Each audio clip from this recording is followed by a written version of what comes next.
परमेश्वरः गुरुरेव परं ब्रह्म तस्मै श्री गुरवे नमः।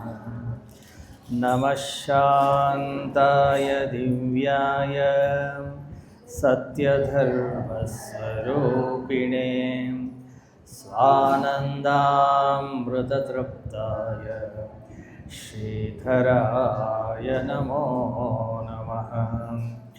श्रीधराय नमो नमः।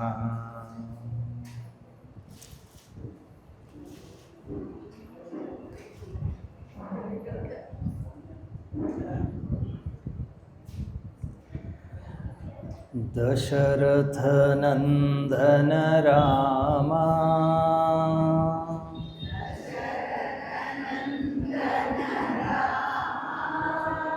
दया सागरा रामा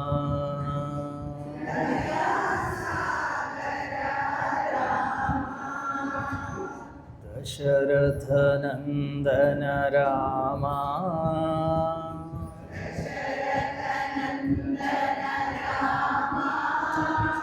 दया सागरा रामा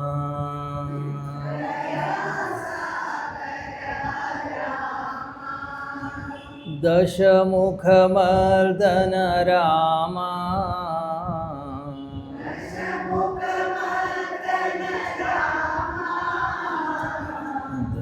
दैत्यकुलान्तक रामा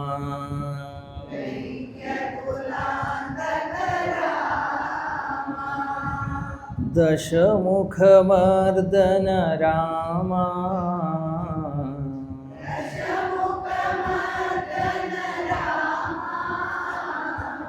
दैत्यकुलान्तक रामा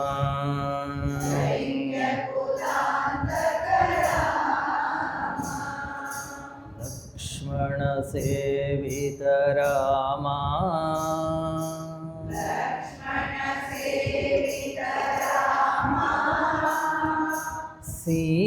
सीतावल्लभ रामा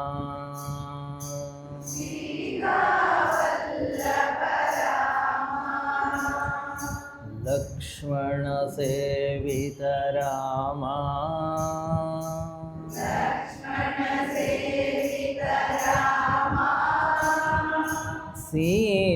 सीतावल्लभ रामा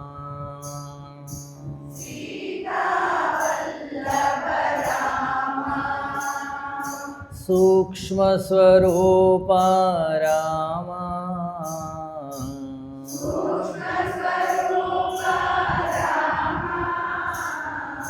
सुंदर रूप रामा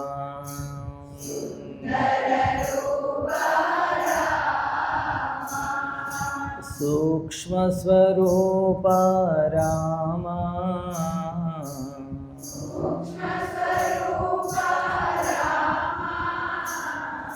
सुंदर रूप रामा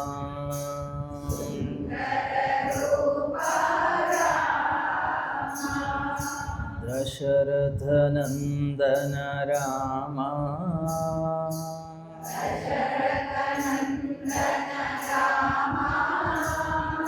दया सागरा रामा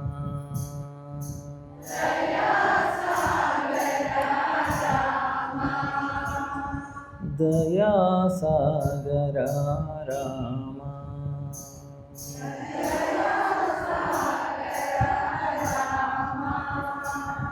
श्री रामचंद्र भगवान की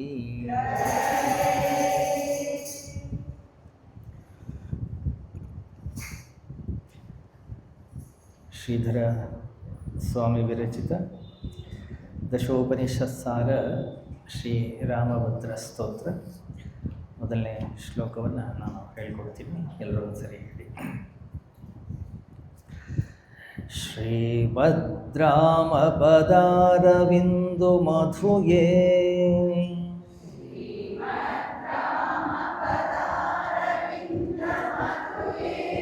ಭೃಂಗ ಮಂಗಾಃ ಸರಾಗಾಮಿ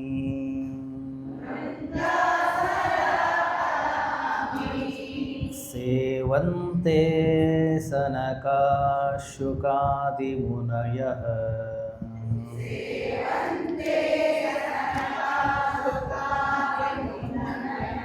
ತೇಷಾಂ ನ ಕಾಚಿತ್ ಸ್ಪೃಹಾ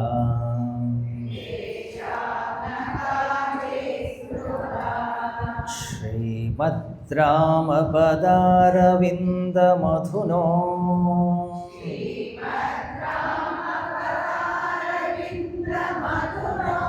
जानन्ति वै ते रसम्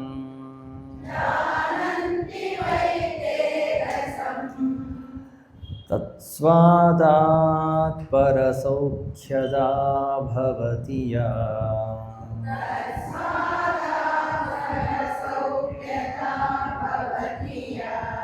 सा स्यास्थितिर्नः सदा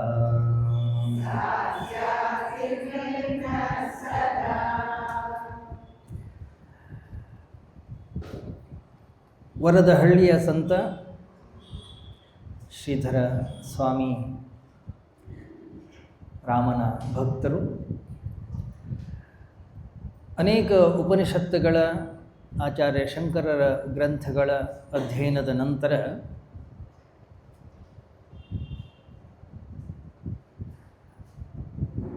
ಆ ತತ್ವವನ್ನು ಮನನ ಮಾಡಲಿಕ್ಕಾಗಿ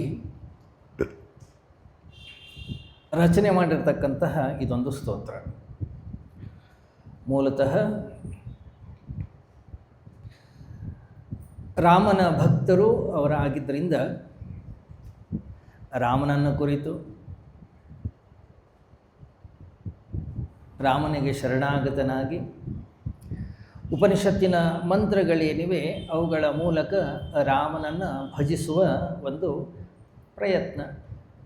ಅದರಲ್ಲೂ ಹೆಸರೇ ಸೂಚಿಸುವ ಹಾಗೆ ದಶೋಪನಿಷತ್ ಸಾರ, ಒಂದೊಂದು ಉಪನಿಷತ್ತಿನ ಸಾರವನ್ನು ಅವರು ಒಂದೊಂದು ಶ್ಲೋಕದಲ್ಲಿ ಹೇಳುವ ಒಂದು ಪ್ರಯತ್ನವನ್ನು ಮಾಡಿದ್ದಾರೆ. ಶ್ರೀಮದ್ ರಾಮ ಪದಾರವಿಂದ ಮಧು, ಇದನ್ನು ನಾವು ಮೊದಲನೇ ಶ್ಲೋಕದಲ್ಲಿ ಕಾಣ್ತೀವಿ. ಇದು ಕೇವಲ ಭಕ್ತಿಯಿಂದ ಕೂಡಿರತಕ್ಕಂತಹ ಸ್ತುತಿ ಇದಲ್ಲ, ಇದೊಂದು ಗಂಭೀರವಾಗಿರ್ತಕ್ಕಂಥ ತಾತ್ವಿಕ ವಾಕ್ಯ, ತತ್ವವನ್ನು ತಿಳಿಸ್ತಕ್ಕಂಥ ಒಂದು ವಾಕ್ಯ. ಇದು ಆತ್ಮಾನುಭವದ ಒಂದು ಮಾರ್ಗದರ್ಶನ, ಪರಮಾನಂದದ ಒಂದು ಸ್ಥಿತಿಯ ವಿವರಣೆಯನ್ನು ತೋರಿಸ್ತಕ್ಕಂಥ ಇದೊಂದು ಶ್ಲೋಕ.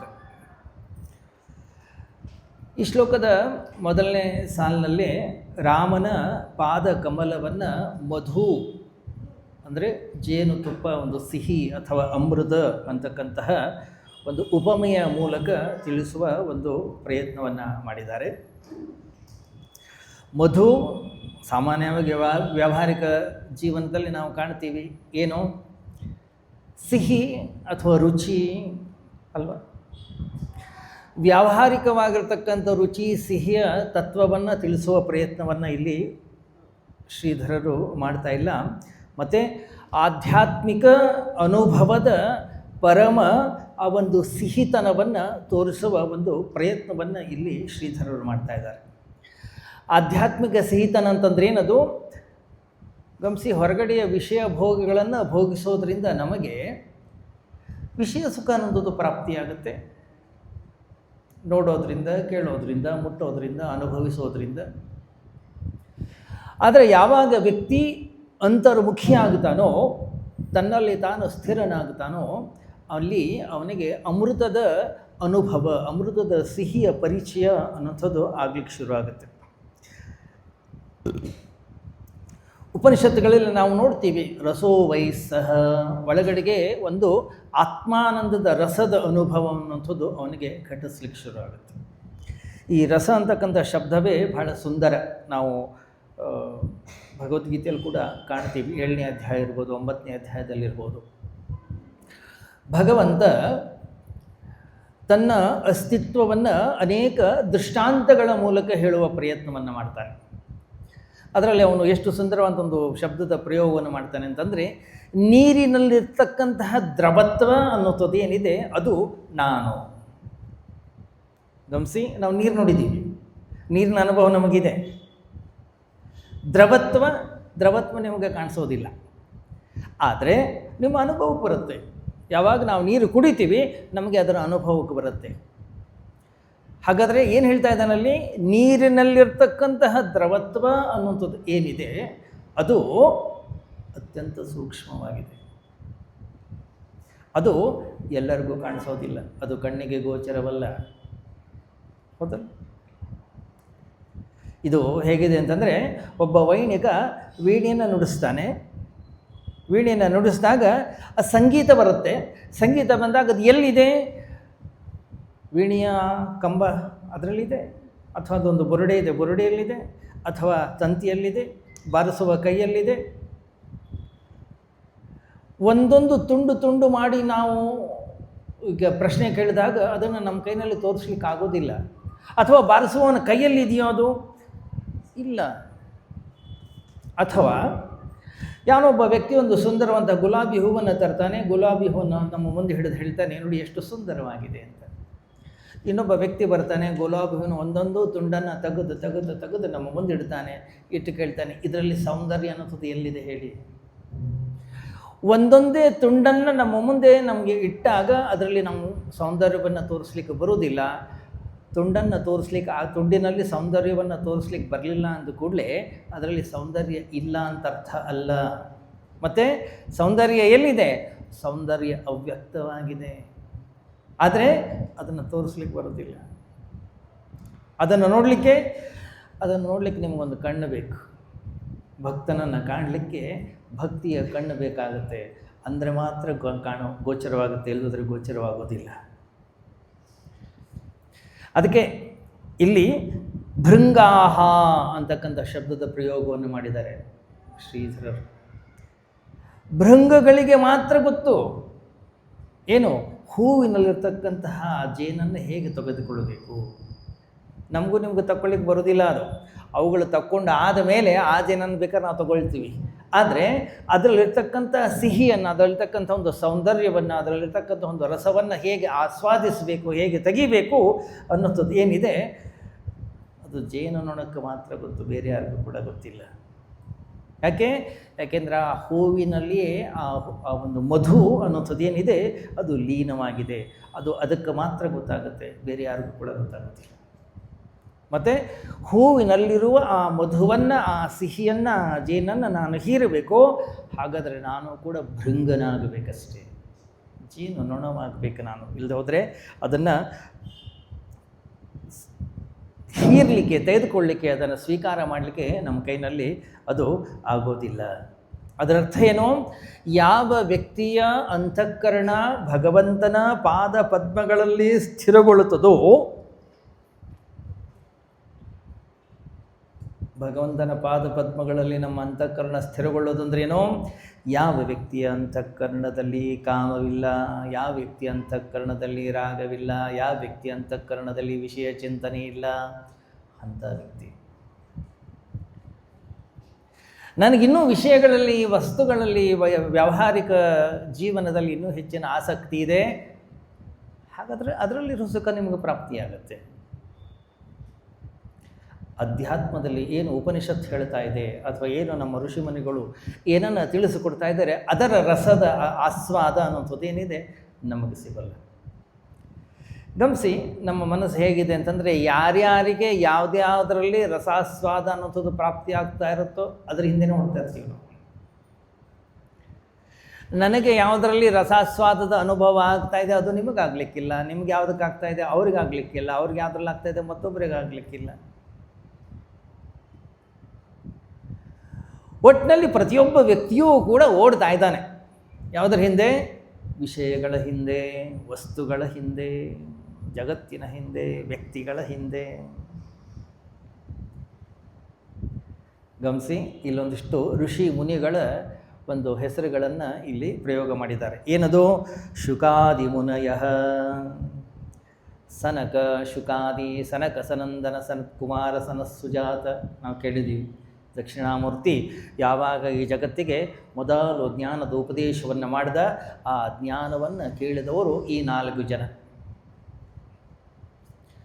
ಇಡೀ ಜಗತ್ತನ್ನು ಸೃಷ್ಟಿ ಮಾಡಿ ಎಲ್ಲರಿಗೂ ಭಗವಂತ ಹೇಳಿದಂತೆ, ಹೋಗಿ ಜಗತ್ತನ್ನು ಸೃಷ್ಟಿ ಮಾಡಿದ್ದೀನಿ, ಎಲ್ಲ ವಿಷಯ ಭೋಗಗಳನ್ನು ಭೋಗಿಸ್ಕೊಂಡು ಆರಾಮಾಗಿರಿ ಅಂಥೇಳಿ ಕಣ್ಣು ಮುಚ್ಕೊಂಡು ಕೂತ್ಕೊಂಡ್ಬಿಟ್ಟ. ನಾವೆಲ್ಲರೂ ಓಡಿ ಬಂದದ್ದೇ ಈ ಕಡೆಗೆ. ಸ್ವಲ್ಪ ಹೊತ್ತಾದಮೇಲೆ ಶಾಂತ ಆಯಿತು. ಭಗವಂತ ದಕ್ಷಿಣಾಮೂರ್ತಿ ಕಣ್ಣು ತೆಗೆದು ನೋಡ್ತಾನೆ, 4 ಜನ ಇಲ್ಲೇ ಕೂತಿದ್ದಾರೆ. ಉಳಿದವರೆಲ್ಲ ಬಂದುಬಿಟ್ಟಿದ್ದಾರೆ. ಅವ್ರು ಕೇಳಿದ್ರೆ, ಹೋಗಿ ನೀವು ಹೋಗಿ. ಅವ್ರು ಹೇಳಿದ್ರಂತೆ, ನಮಗದು ಬೇಡ, ಮತ್ತು ನಮಗೆ ಜ್ಞಾನ ಬೇಕು. ಕಸ್ಮಿನ್ನೋ ಭಗವೋ ವಿಜ್ಞಾತೆ ಸರ್ವಂ ವಿಜ್ಞಾತಂ ಭವತೀತಿ ಕೈಬಲ್ಯಶ್ರುತಿಯಲ್ಲಿ ಕೇಳ್ತಾರೆ. ಯಾವುದು ಒಂದನ್ನು ತಿಳಿದುಕೊಂಡ್ರೆ ಎಲ್ಲವನ್ನೂ ತಿಳ್ಕೊಂಡ ಹಾಗಾಗತ್ತೆ. ಯಾವುದು ಒಂದನ್ನು ಅರಿತರೆ ಸಾಕು, ನನಗೆ ಇನ್ಯಾವುದೂ ಬೇಕು ಅಂತಕ್ಕಂಥ ಭಾವ ರಾಗ ಅಂತಃಕರಣದಲ್ಲಿ ಉದಯವಾಗೋದಿಲ್ಲ, ಅಂಥ ಜ್ಞಾನ ಬೇಕು ನನಗೆ.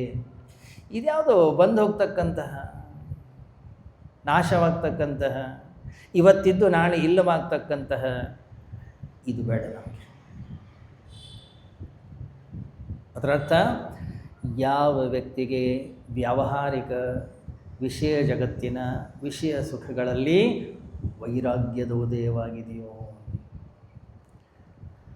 ಅಂಥವನು ಮಾತ್ರ ಈ ಜ್ಞಾನವನ್ನು ಪಡೀಲಿಕ್ಕೆ ಅರ್ಹ ಅಲ್ಲ. ಸಾಮಾನ್ಯವಾಗಿ ಯಾವುದೇ ಗ್ರಂಥದ ರಚನೆಯನ್ನು ಮಾಡಬೇಕಾದ್ರೆ ಅದರಲ್ಲಿ ಬರೀತಾರೆ, ಈ ಗ್ರಂಥವನ್ನು ಯಾರು ಓದಬೇಕು?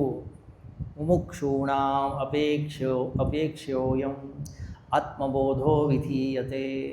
ಆಚಾರ್ಯ ಶಂಕರ ಆತ್ಮಬೋಧವನ್ನು ಬರೆಯುವಾಗ ಹೇಳ್ತಾರೆ, ಮುಮುಕ್ಷುಗಳ ಅಪೇಕ್ಷೆಯ ಮೇರೆಗೆ ಇದು ಮುಮುಕ್ಷುಗಳಿಗೆ ಬರೆದಿರ್ತಕ್ಕಂಥದ್ದು. ಹಿಂದೆ ಎಲ್ಲ ಈ ಬಸ್ ಸ್ಟ್ಯಾಂಡು, ರೈಲ್ವೆ ಸ್ಟೇಷನ್ಗಳೆಲ್ಲ ಹೋದರೆ ಅಲ್ಲಿ ದೊಡ್ಡ ಬುಕ್ ಸ್ಟಾಲ್ ಇರುತ್ತೆ, ಅಥವಾ ಒಂದು ಪೇಪರೆಲ್ಲ ಮಾರ್ತಿರ್ತಾರೆ, ಎಲ್ಲ ಮ್ಯಾಗ್ಝಿನ್ಗಳೆಲ್ಲ ಇರ್ತವೆ. ನೋಡಬೇಕು ನೀವು, ನಾನಾ ಥರದ ಪುಸ್ತಕಗಳಲ್ಲಿರ್ತವೆ. ಎಷ್ಟು ಆಶ್ಚರ್ಯ ಗೊತ್ತಾ ನಿಮಗೆ? ಎಲ್ಲ ರೀತಿಯ ಗ್ರಂಥಗಳು ಅಲ್ಲಿ ಉಪಲಬ್ಧವಿವೆ. ಅತ್ಯಂತ ಉತ್ಕೃಷ್ಟವಾದದ್ದು ಹಿಡ್ಕೊಂಡು ಅತ್ಯಂತ ನಿಕೃಷ್ಟವಾಗಿರ್ತಕ್ಕಂಥ ವಿಷಯಗಳನ್ನು ಕುರಿತಾದ ಪುಸ್ತಕಗಳು ಅಲ್ಲಿ ಉಪಲಬ್ಧ ಇರ್ತವೆ. ಎಷ್ಟು ಆಶ್ಚರ್ಯ ಅಂದರೆ, ನಾವು ಕೂಡ ಅಲ್ಲಿ ಹೋಗ್ತೀವಿ, ನಮಗೇನು ಬೇಕು ಅದೇ ಪುಸ್ತಕ ನಮಗೆ ಕಾಣಿಸ್ತದೆ. ಒಂದು ಸರಿ ಹೇಗೆ ನಾವು ಹುಬ್ಬಳ್ಳಿಯಿಂದ ಬೆಂಗಳೂರಿಗೆ ಬರಬೇಕಾದ್ರೆ ಅವರು ಒಬ್ಬ ವಯಸ್ಸಾದವರು ಪ್ರತಿ ದಿವಸ ವಿಷ್ಣು ಸಹಸ್ರನಾಮ ಹೇಳೋರು. ವಿಷ್ಣು ಸಹಸ್ರನಾಮ ಅವ್ರ ಬಾಯಿಗೆ ಬರುತ್ತೆ, ಪುಸ್ತಕ ಮುಂದಿದ್ದರೆ. ಪುಸ್ತಕ ನೋಡಲ್ಲ ಅವರು, ಆದರೆ ಪುಸ್ತಕ ಮುಂದಿರಬೇಕು. ಅವತ್ತು ಪುಸ್ತಕ ಇಲ್ಲ, ಏನು ಮಾಡೋದು? ಅವರಂದರು, ಇಲ್ಲ ಪುಸ್ತಕದ ಅಂಗಡಿ ಇದೆ ನೋಡಿ, ಹೋಗಿ ತಗೊಳ್ಳಿ. ಆಶ್ಚರ್ಯ, ಅಲ್ಲಿ ನೋಡಿದರೆ ಬರೀ ಮ್ಯಾಗ್ಝಿನ್ಗಳಿವೆ, ಬರೀ ಪೇಪರ್ಗಳಿವೆ, ವಿಚಿತ್ರವಾಗಿರ್ತಕ್ಕಂಥ ಚಿತ್ರನಟರ ಫೋಟೋಗಳು, ಏನು ಇಂಥದ್ದಿಲ್ಲ ಅಂತಿಲ್ಲ. ಅಲ್ಲೋಗಿ ಅವ್ನು ಕೇಳಿದೆ, ನಂಗೆ ವಿಷ್ಣು ಸಹಸ್ರನಾಮ ಬೇಕು, ತಕ್ಷಣ ತಗೊಟ್ಟವ. ಗಮನಿಸಿ, ಯಾವ ವಿಷಯದ ಪ್ರತಿ ನಮಗೆ ಹಸಿವೆ ಇದೆ, ಯಾವ ವಿಷಯದ ಪ್ರತಿ ನಮಗೆ ಆಸಕ್ತಿ ಇದೆ, ಅಂಥ ಆಹಾರ ಈ ಜಗತ್ತಿನಲ್ಲಿ ಉಪಲಬ್ಧವಿದೆ. ಹಾಗೆ ಸನಕಾದಿ ಶುಕಾದಿ ಮುನಿಗಳನ್ನು ಉಲ್ಲೇಖ ಯಾಕೆ ಇಲ್ಲಿ ಮಾಡಿದ್ದಾರೆ ಅಂತಂದರೆ, ಅವರೇ ಈ ಜಗತ್ತಿನಲ್ಲಿ ಪ್ರಪ್ರಥಮವಾಗಿ ನನಗೆ ಜ್ಞಾನ ಬೇಕು, ಅದರಲ್ಲೂ ಅಧ್ಯಾತ್ಮ ಜ್ಞಾನ ಬೇಕು, ನನಗೆ ಆತ್ಮಜ್ಞಾನ ಬೇಕು, ಇದನ್ನು ಬಿಟ್ಟು ಬೇರೆ ಏನೂ ಕೂಡ ಬೇಡ ನನಗೆ. ತೇಷಾಂ ನ ಕಾಚಿ ಸ್ಪೃಹ, ಬೇರೆ ಯಾವುದರಲ್ಲೂ ನನಗೆ ಆಸಕ್ತಿ ಇಲ್ಲ. ಗಮನಿಸಿ, ಸ್ಪೃಹ ಅಂತಕ್ಕಂಥ ಶಬ್ದದ ಅರ್ಥ ತೀರದ ಬಾಯಾರಿಕೆ.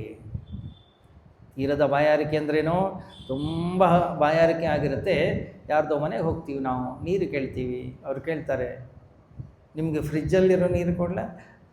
ರೆಗ್ಯುಲರ್ ಫ್ರಿಜ್ಜಲ್ಲಿರೋದೇ ಕೊಡಿ ಅಂತೀವಿ. ಫ್ರಿಜ್ಜಲ್ಲಿರೋದೇ ಕೊಡ್ತಾರೆ.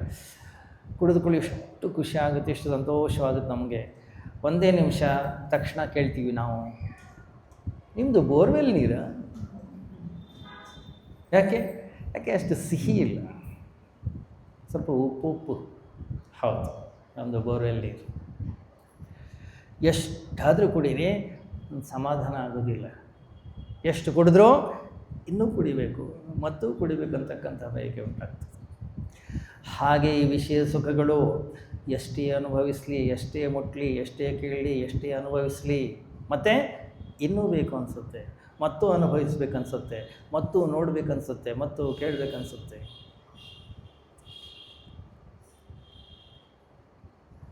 ಈ ವಿಷಯ ಸುಖಗಳು ನಮ್ಮ ಅಂತಃಕರಣದ ಒಳಗಡೆಗೆ ಸ್ಪೃಹೆಯನ್ನು ಉಂಟು ಮಾಡ್ತವೆ.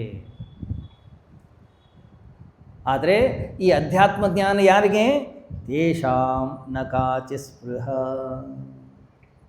ಯಾವ ವ್ಯಕ್ತಿಯ ಅಂತಃಕರಣದಲ್ಲಿ ಬಯಕೆಗಳಿಲ್ಲ, ಯಾವ ವ್ಯಕ್ತಿ ಅಂತಃಕರಣದಲ್ಲಿ ಕಾಮನೆಗಳಿಲ್ಲ, ಯಾವ ವ್ಯಕ್ತಿ ಅಂತಃಕರಣದಲ್ಲಿ ಸ್ಪೃಹ ಅನ್ನೋಂಥದ್ದು ಇಲ್ಲ.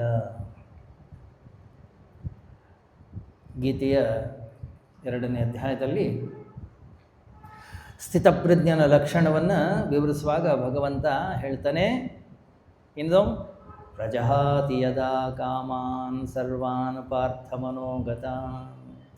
ಯಾವ ವ್ಯಕ್ತಿಯ ಅಂತಃಕರಣದಲ್ಲಿ ಬೇಕು ಬೇಕದು ಬೇಕು ಬೇಕಿದೆನಗಿನ್ನೊಂದು ಬೇಕೆನುತ ಬೊಬ್ಬಿಡುತ್ತಲಿ ಘಟವನಿದನು. ಆ ಬೇಕು ಬೇಕು ಅಂತಕ್ಕಂತಹ ಆ ಬಯಕೆಯ ಆಸೆ ಆ ಕಾಮ ಅನಿಸೋದು ದೂರವಾಗಿದೆಯೋ, ತಸ್ಯ ಪ್ರಜ್ಞಾ ಪ್ರತಿಷ್ಠಿತ. ಅಂಥ ವ್ಯಕ್ತಿಯ ಅಂತಃಕರಣ ಶಾಂತವಾಗಿರುತ್ತೆ. ಹಾಗಾದರೆ ನಮ್ಮ ಅಂತಃಕರಣ ಹೇಗಿದೆ? ನಮ್ಮ ಅಂತಃಕರಣ ಇನ್ನೂ ಚಂಚಲವಾಗಿದೆ. ನಮ್ಮ ಅಂತಃಕರಣ ಇನ್ನೂ ಪ್ರಶಾಂತವಾಗಿ ನಿಂತ್ಕೊಳ್ತಾ ಇಲ್ಲ. ಎಲ್ಲೋ ಪೂಜೆ ಮಾಡಲಿಕ್ಕೆ ಹೋಗ್ತೀನಿ, ಎಲ್ಲೋ ಧ್ಯಾನ ಮಾಡಲಿಕ್ಕೆ ಹೋಗ್ತೀನಿ, ಎಲ್ಲೋ ಒಂದಿಷ್ಟು ಜಪವನ್ನು ಮಾಡಲಿಕ್ಕೆ ಹೋಗ್ತೀನಿ, ಅಥವಾ ಎಲ್ಲೋ ಒಂದಿಷ್ಟು ಸತ್ಸಂಗಕ್ಕೆ ಹೋಗ್ತೀನಿ. ನನ್ನ ಮನಸ್ಸನ್ನು ನಿಲ್ಲೋದಿಲ್ಲ. ನನ್ನ ಮನಸ್ಸು ಬೇರೆ ಎಲ್ಲೆಲ್ಲೋ ನೋಡ್ತಾ ಇದೆ, ಯಾರ್ಯಾರನ್ನೋ ನೋಡ್ತಾ ಇದೆ. ಯಾರು ಏನು ಆಭರಣ ಹಾಕ್ಕೊಂಡಿದ್ದಾರೆ, ಯಾರು ಏನು ಬಟ್ಟೆ ಹಾಕ್ಕೊಂಡಿದ್ದಾರೆ, ಅವ್ರು ಏನು ಮಾಡ್ತಿದ್ದಾರೆ, ಇವರೇನು ಮಾಡ್ತಾ ಇದ್ದಾರೆ. ಗಮನಿಸಿ, ಯಾರನ್ನೂ ದೂಷಿಸೋ ಅವಶ್ಯಕತೆ ಇಲ್ಲ. ನನ್ನ ಅಂತಃಕರಣದಲ್ಲಿ ವಿಷಯಗಳ ಪ್ರತಿ ಇನ್ನೂ ವೈರಾಗ್ಯ ಉದಯಿಸಿಲ್ಲ ಅಷ್ಟೇ. ಯಾವ ವ್ಯಕ್ತಿಯ ಅಂತಃಕರಣದಲ್ಲಿ ವಿಷಯಗಳ ಪ್ರತಿ ಸ್ಪೃಹೆ ಅನ್ನುವುದು ಇಲ್ಲವೋ ಆ ವ್ಯಕ್ತಿಯ ಅಂತಃಕರಣ ಸರಳವಾಗಿ ಶಾಂತವಾಗಿ ನಿಂತ್ಕೊಳ್ಳುತ್ತೆ. ಅದಕ್ಕೆ ಬೇರೆ ಏನೂ ಕೂಡ ಮಾಡೋ ಅವಶ್ಯಕತೆ ಇಲ್ಲ.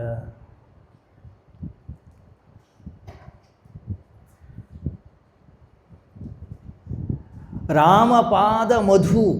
ಯಾವ ವ್ಯಕ್ತಿ ಭಗವಂತ, ಗಮನಿಸಿ, ಶ್ರೀಧರರು ರಾಮನ ಭಕ್ತರು. ಆದ್ದರಿಂದ ಏನೇ ಹೇಳಿದರೂ ಕೊನೆಗೆ ಅವರು ಬಂದು ಸೇರೋದು ರಾಮಪಾದ ಪದ್ಮಗಳಲ್ಲಿ. ಈ ರಾಮಪಾದ ಪದ್ಮಗಳ ಮಧುವನ್ನು ಯಾವ ವ್ಯಕ್ತಿ ಹೀರುತ್ತಾನೋ, ಆಸ್ವಾದಿಸ್ತಾನೋ, ಅನುಭವಿಸ್ತಾನೋ, ಅವನಿಗೆ ಬೇರೆ ಇನ್ಯಾವುದು ಕೂಡ ಸುಖಿಸೋದಿಲ್ಲ.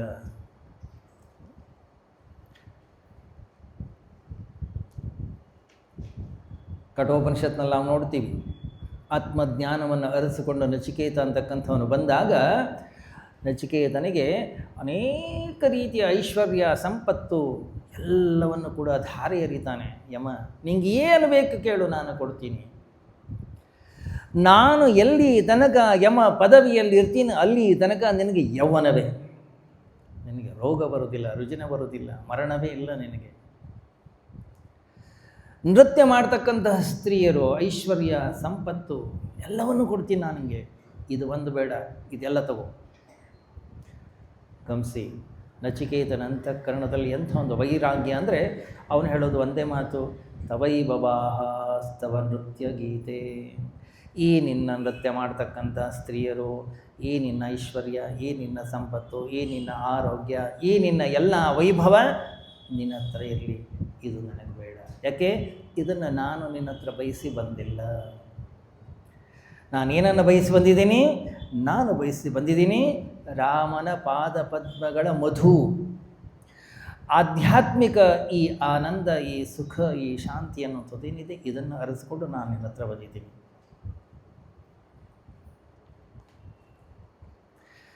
ಯಾವ ವ್ಯಕ್ತಿಗೆ ಜೀವನದಲ್ಲಿ ಅತ್ಯಂತ ಉತ್ಕೃಷ್ಟವಾಗಿರ್ತಕ್ಕಂತಹ ರುಚಿ ಸವಿಯನ್ನು ಸವದಿದಾನೋ ಆ ವ್ಯಕ್ತಿ ಮತ್ತೆ ನಿಕೃಷ್ಟವಾಗಿರ್ತಕ್ಕಂತಹ ಸುಖದ ಕಡೆಗೆ ಅವನು ಹೋಗೋದಿಲ್ಲ.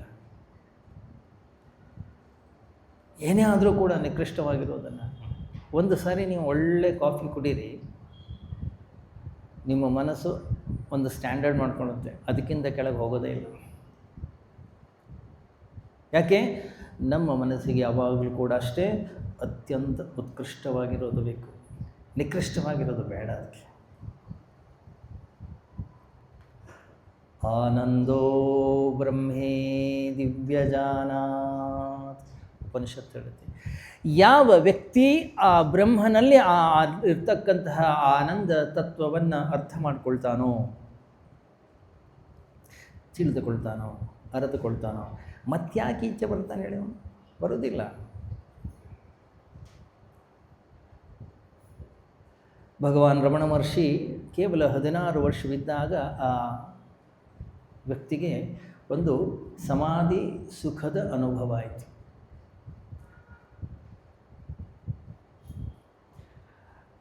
ಮತ್ತು ಈ ಜಗತ್ತಿಗೆ ತಿರುಗಿ ನೋಡಲಿಲ್ಲ ಅವರು. ಅದನ್ನೇ ಅರಸಿಕೊಂಡು ಹೋದರೆ ಹೊರತು ನಿಕೃಷ್ಟವಾಗಿರೋದ್ರ ಕಡೆ ಹೋಗೋದೇ ಇಲ್ಲ. ಒಂದು ವೇಳೆ ನನ್ನ ಅಂತಃಕರಣ, ನನ್ನ ಮನಸ್ಸು, ಬುದ್ಧಿ ಇನ್ನೂ ಹೊರಗಡೆಯ ವಿಷಯ ವಸ್ತುಗಳಲ್ಲಿ ಆಸಕ್ತಿಯನ್ನು ತೋರಿಸ್ತಾ ಇದೆ, ಅಲ್ಲಿ ಒಂದು ಹೋಗಿ ಬರೋಣ, ಈಗೊಂದು ಹೊಸ ಮಾಲಾಗಿದೆ, ಇಲ್ಲಿ ಹೇಗಿದೆಯೋ ಗಮನಿಸಿ ನೀವು. ಈ ಜಗತ್ತಿನಲ್ಲಿ ಪ್ರತಿ ದಿವಸವೂ ಕೂಡ ಏನಾದರೂ ಒಂದು ಹೊಸದಾಗ್ತಾ ಇರುತ್ತೆ. ಆಮೇಲೆ ನಮ್ಮ ಪಕ್ಕದ ಮನೆಯವರು ನಾವು ಎಲ್ಲೂ ಹೋಗಿರೋದಿಲ್ಲ, ನಾವು ಯಾವುದನ್ನು ನೋಡಿರೋಲ್ಲ, ಅದನ್ನೇ ನೋಡ್ಕೊಂಡ್ಬರ್ತಾರೆ. ಅದರ ಬಗ್ಗೆ ನಮಗೆ ವ್ಯಾಖ್ಯಾನ ಮಾಡ್ತಾರೆ. ಏನು ಆಶ್ಚರ್ಯ! ಪ್ರತಿಯೊಬ್ಬ ವ್ಯಕ್ತಿಯೂ ಕೂಡ ನಮ್ಮ ಅಂತಃಕರಣದ ಒಳಗಡೆಗೆ ಆ ಸ್ಪೃಹೆಯ ಜ್ವಾಲೆಯನ್ನು ಹೆಚ್ಚು ಮಾಡ್ತಾನೆ. ಹೋಗಬೇಕು, ನೋಡಬೇಕು, ಕೇಳಬೇಕು, ಮುಟ್ಟಬೇಕು ಅಲ್ಲ? ನೋಡಬೇಕಿತ್ತು ನೀವು ಕುಂಭಮೇಳಕ್ಕೆ ಹೋದಾಗ ಏನು ಜನ ಪ್ರತಿಯೊಬ್ಬರು ಕೂಡ ಯಾವ ರೀತಿಯಲ್ಲಿ ಕೇಳ್ತಾ ಇದ್ರು ಅಂತಂದರೆ, ಕುಂಭಮೇಳಕ್ಕೆ ಹೋಗಿಲ್ವಾ? ಅವರು ಕೇಳೋ ರೀತಿ ಹೇಗಿತ್ತಂತ, ನೀವು ಕುಂಭಮೇಳಕ್ಕೆ ಹೋಗದಾದ್ರೆ ನಿಮ್ಮ ಜನ್ಮ ವ್ಯರ್ಥ. ಸರಿ, ಕುಂಭಮೇಳಕ್ಕೆ ಹೋಗಿ ಬಂದ್ಯಾರು, ಅವ್ರ ಜೀವನ ಎಷ್ಟು ಸಾರ್ಥಕ ಆಗಿದೆ? ಯಾವನೋ ಕೈ ಮುರ್ಕೊಂಬಂದ, ಯಾರೋ ಕಾಲು ಮುರ್ಕೊಂಬಂದ, ಎಲ್ಲೆಲ್ಲೂ ಏನೇನು ಅವಸ್ಥೆ, ಏನೇನು ತಾಪತ್ರೆ, ಏನೇನಾಗಿದೆ ಯಾರಿಗೂ ಹೇಳೋದಿಲ್ಲ. ಎಷ್ಟು ಖರ್ಚಾಗಿದೆ, ಏನೇನೆಲ್ಲ ರಂಪಾಟ ಆಯಿತು, ಅಲ್ಲಿ ಎಷ್ಟೆಷ್ಟೆಲ್ಲ ಜಗಳಗಳಾಯಿತು, ಎಷ್ಟೆಷ್ಟೆಲ್ಲ ಭಿನ್ನಾಭಿಪ್ರಾಯಗಳಾಯಿತು, ಯಾರ ಹತ್ರ ಹೇಳೋದು? ಎಲ್ಲಿ ತನಕ ಈ ವಿಷಯ ಜಗತ್ತಿನ ಸುಖಗಳನ್ನು ನಾವು ನೋಡಿರೋದಿಲ್ಲ, ಅನುಭವಿಸಿರೋದಿಲ್ಲ, ಕಂಡಿರೋದಿಲ್ಲ, ಮುಟ್ಟಿರೋದಿಲ್ಲ, ಅಲ್ಲಿ ತನಕ ಅದರಲ್ಲಿ ಸುಖ. ಒಮ್ಮೆ ಅದನ್ನು ನೋಡಿ ಆಯಿತು, ಮುಟ್ಟಿ ಆಯಿತು, ಕೇಳಿ ಆಯಿತು, ಆಮೇಲೆ ಅನಿಸುತ್ತೆ ಅಯ್ಯೋ ಇಷ್ಟೇ, ಇದರಲ್ಲಿ ಬೇರೆ ಏನು ಇಲ್ಲವೇ ಇಲ್ಲ. ಆದರೆ ಏನು ಮಾಡೋದು? ಈ ಜಗತ್ತಿನ ಸುಖಗಳು ಹೇಗಿವೆ ಅಂದರೆ, ಒಂದು ಸಾರಿ ನೀವು ಹೋಗಿ ಮುಟ್ತೀರೋ, ಮುಟ್ಟೋ ತನಕ ನಿಮ್ಮ ಹತ್ರ ಸ್ವಾತಂತ್ರ್ಯ ಇರುತ್ತೆ. ಒಮ್ಮೆ ಅದನ್ನು ಮುಟ್ಟಿದ ಮೇಲೆ ಬಿಡಲಿಕ್ಕೆ ನಿಮ್ಮ ಹತ್ರ ಸ್ವಾತಂತ್ರ್ಯ ಇರುತ್ತಿಲ್ಲ. ಯಾಕೆ? ಅದು ನಮ್ಮನ್ನು ಬಿಟ್ಟು ಹೋಗೋದಿಲ್ಲ. ಅದೇ ನಮ್ಮನ್ನು ಗಟ್ಟಿಯಾಗಿ ಹಿಡ್ಕೊಂಡು ಬಿಡುತ್ತೆ. ಆದ್ದರಿಂದ ನಾವು ಇಲ್ಲೇ ಸಿಕ್ಕಾಕೊಳ್ತೀವಿ. ಎಷ್ಟು ಆಶ್ಚರ್ಯ ನೋಡಿ, ನಮ್ಮ ಮನಸ್ಸು ಬೇಕಾದಷ್ಟು ಅನುಭವಗಳಾಗಿವೆ ನಮ್ಮ ಅಂತಃಕರಣದ ಒಳಗಡೆಗೆ. ಆದರೂ ಕೂಡ ಈ ವಿಷಯಗಳ ಪ್ರತಿ ವೈರಾಗ್ಯ ಬರೋದಿಲ್ಲ. ಇವತ್ತಲ್ಲ ನಾಳೆ ಸಿಕ್ಕೀತು ಸುಖ, ಇವತ್ತಲ್ಲ ನಾಳೆ ಸಿಕ್ಕೀತು ಆನಂದ, ಶಾಂತಿ, ನೆಮ್ಮದಿ ಅಲ್ಲ. ಈ ವರ್ಷ ಹೆಸರು ಪರಾಭವ ಇರ್ಬೋದು, ಆದರೆ ಈ ಸಲ ನಾನು ಅಂದ್ಕೊಂಡಿದ್ದು ಹಾಗೆ ಆಗುತ್ತೆ. ಹೆಸರೇ ಪರಾಭವ, ಏನೂ ಆಗೋದಿಲ್ಲ, ಎಲ್ಲ ಸೋಲೆ. ಆದರೂ ಪ್ರತಿ ವರ್ಷದಂತೆ ಈ ವರ್ಷವೂ ನಾವು ಪಂಚಾಂಗ ತಂದಿದ್ದೆ, ಓದಿದ್ದು, ನನ್ನ ಜಾತಕ ಹೇಗಿದೆ, ನನ್ನ ನಕ್ಷತ್ರ ಹೇಗಿದೆ, ನನ್ನ ಇದು ಹೇಗಿದೆ. ಇಷ್ಟು ವರ್ಷಗಳಿಂದ ನಾವು ಪಂಚಾಂಗ ಓದಿದ್ದೀವಿ, ಇಷ್ಟು ವರ್ಷಗಳ ಕಾಲ ಯುಗಾದಿ ನಡೆದಿದೆ, ಇಷ್ಟು ವರ್ಷಗಳ ಕಾಲ ಜೀವನ ನಡೆದಿದ್ದೀವಿ. ಯಾರ ಜೀವನದಲ್ಲಿ ಏನಾದರೂ ವ್ಯತ್ಯಾಸ ಆಗಿದೆಯಾ? ಏನಿಲ್ಲ. ಮತ್ತು ಒಂದಿಷ್ಟು ಸುಖ ದುಃಖಗಳು, ಒಂದಿಷ್ಟು ನಷ್ಟಗಳು, ಒಂದಿಷ್ಟು ಸಾವು ನೋವುಗಳು, ಒಂದಿಷ್ಟು ರೋಗ ರುಜಿನಗಳು, ಒಂದಿಷ್ಟು ತಾಪತ್ರಯಗಳು. ಏನಿದು? ಇದೇ ಜೀವನ. ಇದು ಜೀವನ ಬಿಟ್ಟು ಬೇರೆ ಏನಿಲ್ಲವೇ ಇಲ್ಲ. ಗಮನಿಸಿ, ರಾಮನ ಪಾದ ಪದ್ಮಗಳು ಅಂತಕ್ಕಂಥದ್ದು ಒಂದು ಪ್ರತೀಕ ಅಷ್ಟೇ.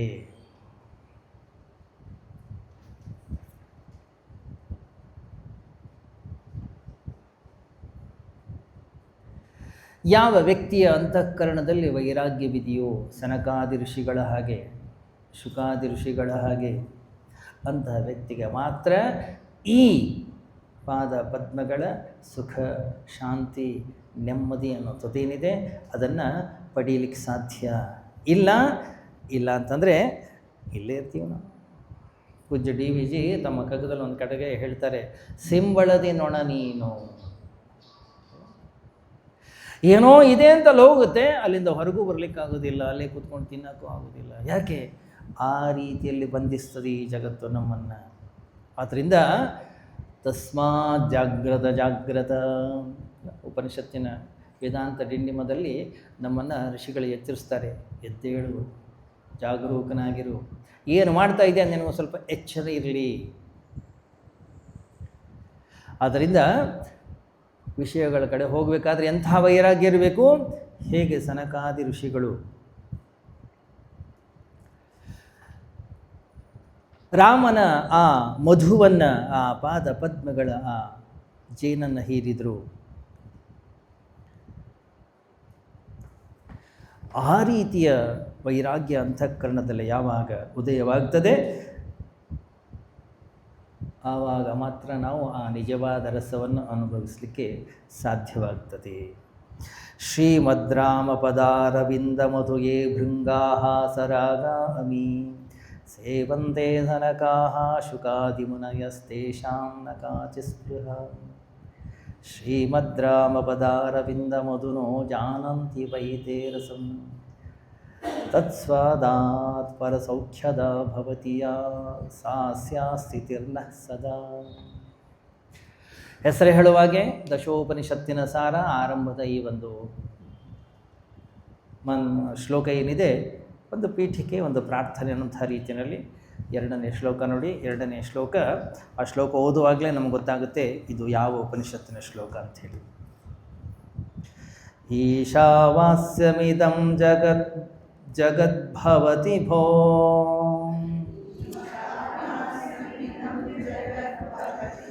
ಜೀವಾ ಸುಖಾನ್ವೇಷಕಾಃ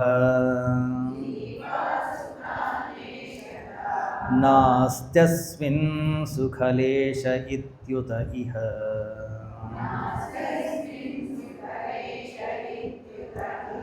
ಭೂತೇಷು ತಿರ್ಮಾ ಗೃಧಃ ಭುಂಜೀಥಾ ಇತರಾಂ ಚ ರಾಮ ಪದವೀಂ ತ್ಯಕ್ತೇನ ತೇನಾಧುನಾ ಮೋಹೋ ನಾಸ್ತಿ ನ ಶೋಕ ಇತ್ಯಭಿಭವೇತ್.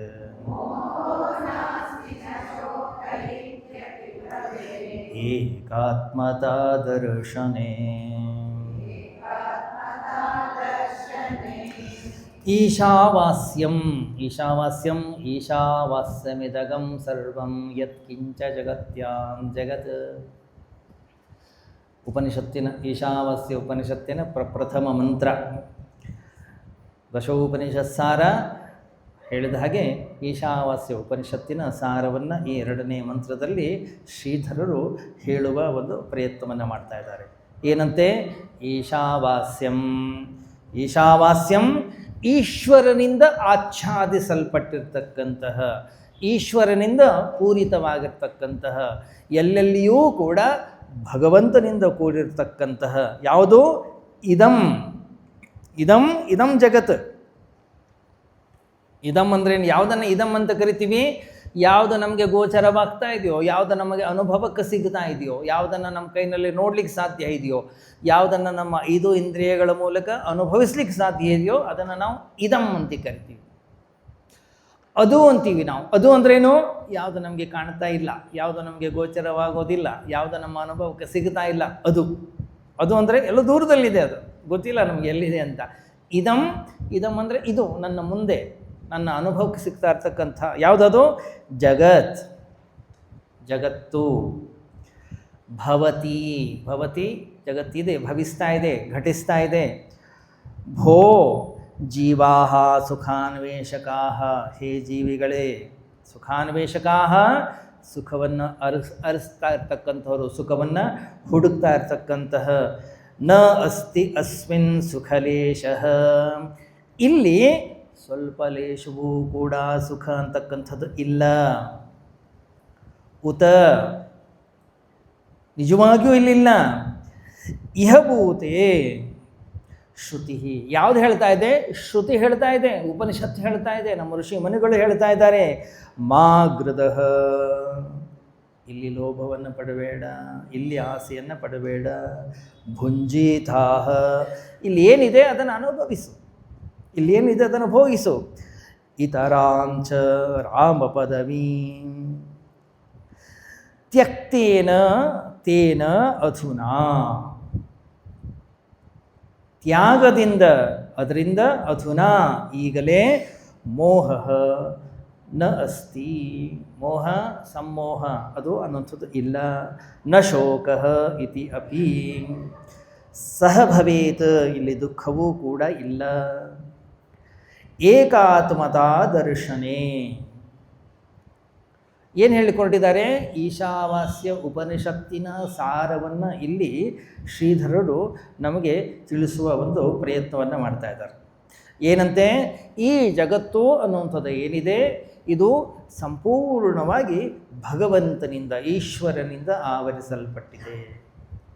ಹೇ ಸುಖವನ್ನು, ಆನಂದವನ್ನು, ಶಾಂತಿ, ನೆಮ್ಮದಿಯನ್ನು ಹುಡುಕ್ತಾ ಇರ್ತಕ್ಕಂಥ ಈ ಜೀವಿಗಳೇ, ಈ ಜಗತ್ತಿನಲ್ಲಿ ನಿಜವಾದ ಸುಖ ಅನ್ನೋಂಥದ್ದು ಇಲ್ಲ. ಯಾರು ಹೇಳ್ತಾ ಇದ್ದಾರೆ? ಉಪನಿಷತ್ತು ಹೇಳ್ತಾ ಇದೆ. ಆದ್ದರಿಂದ ಇದರಲ್ಲಿ ಆಸೆ ಇಡಬೇಡಿ, ಇದರಲ್ಲಿ ಕಾಮನೆಯನ್ನು ಇಡಬೇಡಿ. ತ್ಯಾಗದ ಮಾರ್ಗದ ಮೂಲಕ ರಾಮನ ಪಾದ ಪದ್ಮಗಳ ಮಾರ್ಗವನ್ನು ಅನುಸರಿಸಿ, ಅಲ್ಲಿ ಏಕಾತ್ಮತೆಯ ದರ್ಶನದಲ್ಲಿ ಮೋಹ ಇಲ್ಲ ಮತ್ತು ದುಃಖವೂ ಕೂಡ ಇಲ್ಲ. ಗಮನಿಸಿ, ಈಶಾವಾಸ್ಯ ಉಪನಿಷತ್ತು ಏನು ಹೇಳುತ್ತೆ? ಈಶಾವಾಸ್ಯಮಿದಗಂ ಸರ್ವಂ ಯತ್ಕಿಂಚ ಜಗತ್ಯಾಂ ಜಗತ್, ಈ ಜಗತ್ತಿನಲ್ಲಿ ಏನೇನಿದೆ ಎಲ್ಲವೂ ಕೂಡ ಭಗವಂತನಿಗೆ ಸೇರಿರ್ತಕ್ಕಂಥದ್ದು. ನಿಮಗೂ ಗೊತ್ತಿದೆ, ನಮಗೂ ಗೊತ್ತಿದೆ. ಈ ಜಗತ್ತಿನಲ್ಲಿ ಏನೇ ಸೃಷ್ಟಿಯಾಗಲಿ, ಏನೇ ಅನುಭವಿಸಲಿ, ಏನೇ ನೋಡಲಿ, ಏನೇ ಕೇಳಲಿ, ಎಲ್ಲವೂ ಕೂಡ ಅವನಿಂದ. ಯಾಕಂದರೆ ನಾವು ಬಂದ ಮೇಲೆ ಏನೂ ಸೃಷ್ಟಿ ಮಾಡಿಲ್ಲ. ಮತ್ತು ನಾವು ಬರೋಕ್ಕಿಂತ ಮೊದಲೇ ಈ ಜಗತ್ತಿತ್ತು, ನಾವು ಬರೋಕ್ಕಿಂತ ಮೊದಲೇ ಹಣ ಇತ್ತು, ನಾವು ಬರೋಕ್ಕಿಂತ ಮೊದಲೇ ಆಸ್ತಿ ಇತ್ತು, ನಾವು ಬರೋಕ್ಕಿಂತ ಮೊದಲೇ ಪದವಿ ಇತ್ತು, ನಾವು ಬರೋಕ್ಕಿಂತ ಮೊದಲೇ ಎಲ್ಲ ಐಶ್ವರ್ಯ ಸಂಪತ್ತಿತ್ತು. ಆದ್ದರಿಂದ ನಾವು ಸೃಷ್ಟಿ ಮಾಡಿಲ್ಲ. ಮತ್ತು ಯಾರು ಸೃಷ್ಟಿ ಮಾಡಿದ್ದಾರೆ? ಎಲ್ಲವೂ ಕೂಡ ಭಗವಂತನಿಂದ ಸೃಷ್ಟಿಯಾಗಿದೆ. ಹಾಗಾದರೆ ಇದೆಲ್ಲವೂ ಕೂಡ ಯಾರಿಗೆ ಸೇರಿದ್ದೋ? ಭಗವಂತನಿಗೆ ಸೇರಿರ್ತಕ್ಕಂಥದ್ದು. ಸ್ವಾಮೀಜಿ ಮೊನ್ನೆ 60-40 ಒಂದು ನಾನು ಸೈಟ್ ತಗೊಂಡೆ, ನನ್ನ ಹೆಸರಲ್ಲಿ ರಿಜಿಸ್ಟರ್. ಯಾರ್ದು ಸೈಟು? ನಂದೆ. ಮನೆನೂ ನಂದೆ. ಮತ್ತು ನಿಮ್ಮದು 10 ಎಕರೆ ಜಾಗ, ಅದು ನಂದೆ. ಅಲ್ಲಿ ಏನು ಹಾಕಿದ್ದೀರಿ? ಇಲ್ಲ, ಮಾವಿನ ತೋಟ, ಮಾವಿನ ಮರಗಳಿವೆ. ಈ ಸರಿ ಚೆನ್ನಾಗಿ ಫಸಲು ಬಂದಿದೆ, ಒಳ್ಳೆಯ ಲಾಭ ಬಂದಿದೆ. ಲಾಭ ಯಾರ್ದು? ಅದು ಕೂಡ ನಂದು. ನಾನು ಕೊನೆಗೆ ಹೇಳಿದರೆ ಈಶಾವಾಸ್ಯಮಿದಗಂ ಸರ್ವಂ. ಏನಪ್ಪ ಉಪನಿಷತ್ತು ಹೇಳ್ತಾ ಇದೆ ಎಲ್ಲವೂ ಕೂಡ ಭಗವಂತನಿಗೆ ಸೇರಿದ್ದು. ಹೌದು ಸ್ವಾಮೀಜಿ, ಎಲ್ಲವೂ ಭಗವಂತನಿಗೆ ಸೇರಿದ್ದು. ಗಮನಿಸಿ, ಮನುಷ್ಯನ ಮನಸ್ಸು ಎಷ್ಟು ವಿಚಿತ್ರ. ಭಗವಂತನಿಗೆ ಸೇರಿದ್ದು ಅಂತ ಹೇಳುವಾಗ ಯಾವ ಭಾವನೆ ಇರುತ್ತೆ? ಇದು ನನ್ನ ಮನೆ ಅಂತ ಹೇಳುವಾಗ ಯಾವ ಭಾವನೆ ಇರುತ್ತೆ? ನನ್ನ ಮನೆ ಅಂತ ಹೇಳುವಾಗ ಏನೊಂದು ಜೋಶ್ ಇದೆ, ಇದು ಭಗವಂತನಿಗೆ ಸೇರಿದ್ದು ಅಂತ ಹೇಳುವಾಗ ಇರೋದಿಲ್ಲ. ಆದರೆ ಗೊತ್ತಿದೆ ನಮಗೆ ಇದು ನಮ್ಮದಲ್ಲ, ಅವನಿಗೆ ಸೇರಿದ್ದು. ಆದರೂ ನನ್ನ ಮನೆ, ಇದು ನನ್ನ ಹಣ, ಇದು ನನ್ನ ಕುಟುಂಬ.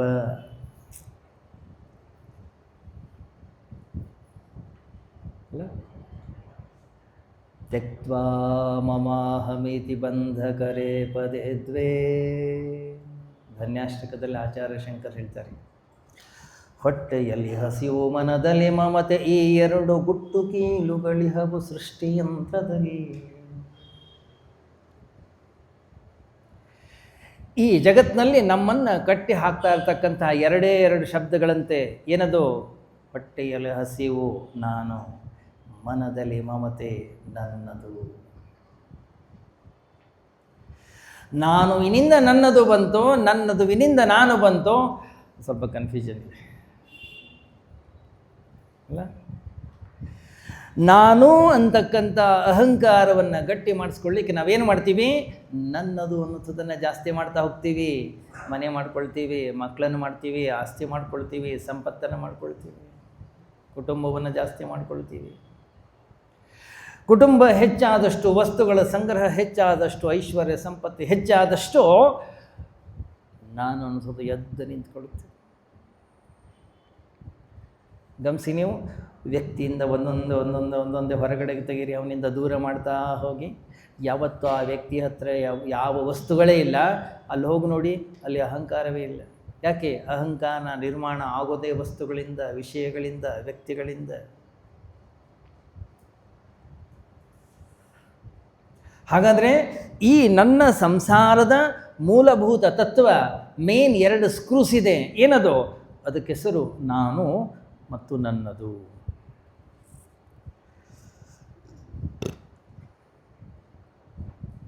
ನೋಡಿ, ನೀವು ಈ ಜಗತ್ತಿನಲ್ಲಿ ಹೇಗೆ ವ್ಯವಹಾರ ಮಾಡ್ತಾ ಇರ್ತೀವಿ. ನನ್ನಿಂದ ಜಗತ್ತು ನಡೀತಾ ಇದೆ, ಇದು ನನ್ನಿಂದ ಆಗಿದ್ದು, ಈ ಸಂಸ್ಥೆಯನ್ನು ಕಟ್ಟಿದ್ದು ನಾನು, ಈ ಸ್ಕೂಲ್ ಕಟ್ಟಿದ್ದು ನಾನು, ಈ ಮಂದಿರ ಕಟ್ಟಿದ್ದು ನಾನು, ಈ ಛತ್ರ ಕಟ್ಟಿದ್ದು ನಾನು, ಇದಕ್ಕೆ ನಾನು ಟ್ರಸ್ಟಿ, ಇದಕ್ಕೆ ನಾನು ಲೈಫ್ ಮೆಂಬರು, ಇದಕ್ಕಿದು, ಅದಕ್ಕಿದು. ಒಂದು ವಿಚಾರ ಮಾಡಿ, ಈ ಜಗತ್ತಿಗೆ ನಾವು ಬರೋಕ್ಕಿಂತ ಮುಂಚೆ ನಮ್ಮನ್ನು ಯಾರಾದರೂ ಕೇಳಿದ್ರೆ ನೀವು ಹೋಗ್ತೀಯಾ ಅಂತೇಳಿ? ನೀವು ಬರ್ತೀಯಾ? ಪರವಾಗಿಲ್ಲ. ಏನಾರ ಲೈಸೆನ್ಸ್ ಕೇಳಿದ್ದಾರೆ, ಏನು ಪರ್ಮಿಷನ್ ಕೇಳಿದ್ದಾರೆ? ಇಲ್ಲ, ಸುಮ್ಮನೆ ಬಂದಿದ್ದೀವಿ. ನಮ್ಮನ್ನು ಹೋಗ್ಬೇಕಾದ್ರೆ ಯಾರಾದರೂ ಮುದ್ದು ಮಾಡಿ ಕೇಳ್ತಾರೆ, ಬಾಪ ಹೋಗೋಣ. ಹುಟ್ಟು ನಮ್ಮ ಕೈಯಲ್ಲಿಲ್ಲ, ಸಾವು ನಮ್ಮ ಕೈಯಲ್ಲಿಲ್ಲ.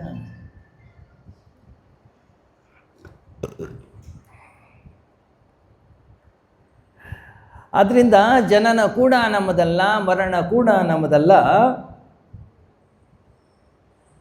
ಮಧ್ಯದಲ್ಲಿರೋ ಜೀವನ ನಮ್ಮದಾಗುತ್ತೆ. ಕ್ಲೇಮ್ ಮಾಡ್ತೀವಿ ನಾವು, ನಂದಿದು ಅಲ್ಲ. ಮತ್ತು ಆ ಕರ್ತೃತ್ವದ ಒಂದು ಭ್ರಮೆ, ನಾನು ಮಾಡಿದೆ, ನನ್ನಿಂದ ಆಯಿತು, ನನ್ನಿಂದಲೇ ಈ ಜಗತ್ತನ್ನು ಸುತ್ತ ನಡೀತಾ ಇದೆ.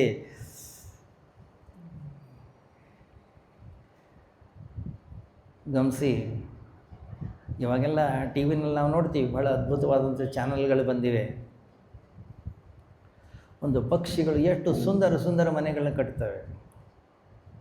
ನಾವೇನೋ 4 ಇಟಿಕೆ ಕಟ್ಟಿದ ಕೂಡಲೇ ನಮ್ಮದೇ ಅದ್ಭುತ ಮನೆ ಅಂತ ಹೇಳಿ ಏನು ಎಲ್ಲರಿಗೂ ತೋರಿಸ್ಕೊಂಡು ಓಡಾಡ್ಕೊಂಡಿರ್ತೀವಿ. ಆ ಪಶು ಪಕ್ಷಿ ಪ್ರಾಣಿಗಳು ಕಟ್ಟುವ ಮನೆಗೆ ಹೋಲಿಸಿದರೆ ನಮ್ದು ಏನಿದೆ ಅಲ್ಲಿ? ಒಂದು ಕ್ರಿಯೇಟಿವಿಟಿನೇ ಇಲ್ಲ.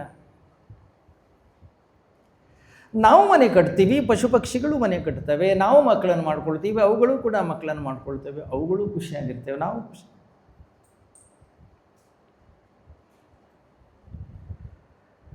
ಈ ಜಗತ್ತಿನಲ್ಲಿ ನಮ್ಮ ಇಚ್ಛೆ ಅಂತ ಏನಾದರೂ ನಡೀತಾ ಇದೆಯಾ? ನಾವು ಬಯಸಿದಾಗ ಏನಾದರೂ ಘಟನೆಗಳು ಘಟಿಸ್ತಾ ಇದೆಯಾ? ನಾವು ಬಯಸಿದ ಹಾಗೆ ಏನಾದರೂ ಕೂಡ ನಾವು ಪ್ರಯತ್ನವನ್ನು ಮಾಡ್ತಾ ಇದ್ದೀವಿ, ಏನಾದರೂ ಘಟಿಸ್ತಾ ಇದೆ?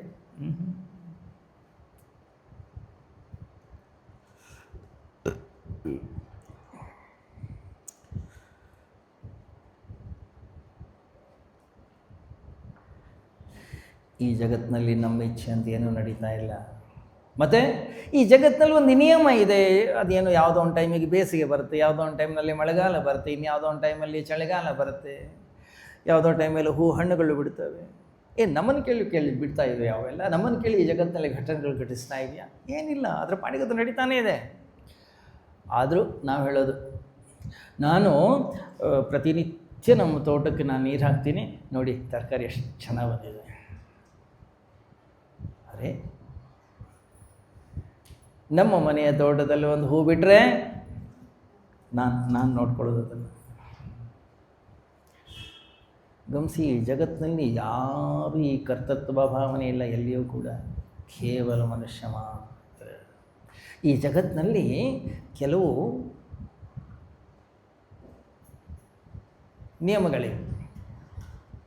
ಈ ಜಗತ್ತಿನಲ್ಲಿ ಎಲ್ಲ ಪಶು ಪಕ್ಷಿ ಪ್ರಾಣಿಗಳು ಕೂಡ ಈ ಪ್ರಕೃತಿಯ ನಿಯಮಕ್ಕನುಗುಣವಾಗಿ ಜೀವನ ಮಾಡ್ತಾ ಇವೆ, ಮನುಷ್ಯ ಒಬ್ಬ ಮಾತ್ರ ಇಲ್ಲ.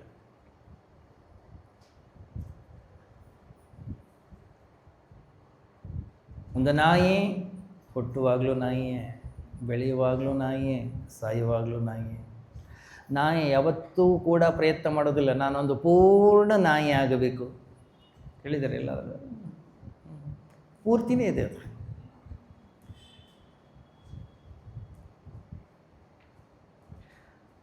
ಮನುಷ್ಯನಲ್ಲಿ ಅಲ್ಲ, ಮನುಷ್ಯನಿಗೆ ಮಾತ್ರ ಸ್ವಾತಂತ್ರ್ಯ ಕೊಟ್ಟಿದ್ದಾನೆ ಭಗವಂತ. ಮನುಷ್ಯನಿಗೆ ಕರ್ತುಂ ಶಕ್ಯ ಅಕರ್ತುಂ ಶಕ್ಯ ಅನ್ಯಥಾ ಕರ್ತುಂ ಶಕ್ಯ. ಅವನಿಗೊಂದು ಸ್ವಾತಂತ್ರ್ಯವನ್ನು ಕೊಟ್ಟಿದ್ದಾನೆ. ಅವನಿಗೇನಾದರೂ ನೀವೊಂದು ಕೆಲಸವನ್ನು ಕೊಟ್ಟರೆ ಆ ಕೆಲಸವನ್ನು ಚೆನ್ನಾಗಿ ಮಾಡುವ ಶಕ್ತಿ ಸಾಮರ್ಥ್ಯ ಅವನಿಗಿದೆ.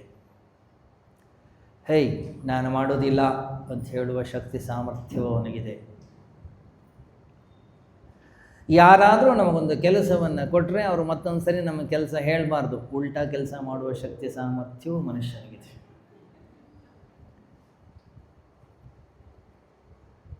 ಇದು ಕೇವಲ ಮನುಷ್ಯನಿಗೆ ಮಾತ್ರ. ಇದು ಒಂದರಿಂದಾಗಿ ನಾವು ಸಿಕ್ಕಾಕೊಂಡಿದ್ದೀವಿ ಈ ಜಗತ್ತಿನಲ್ಲಿ. ಎಲ್ಲಿಂದ ಬಂದು ಗೊತ್ತಿಲ್ಲ ನಮಗೆ ನಾನು ಅಂತಕ್ಕಂಥ ಒಂದು ಕರ್ತೃತ್ವ ಭಾವನೆ.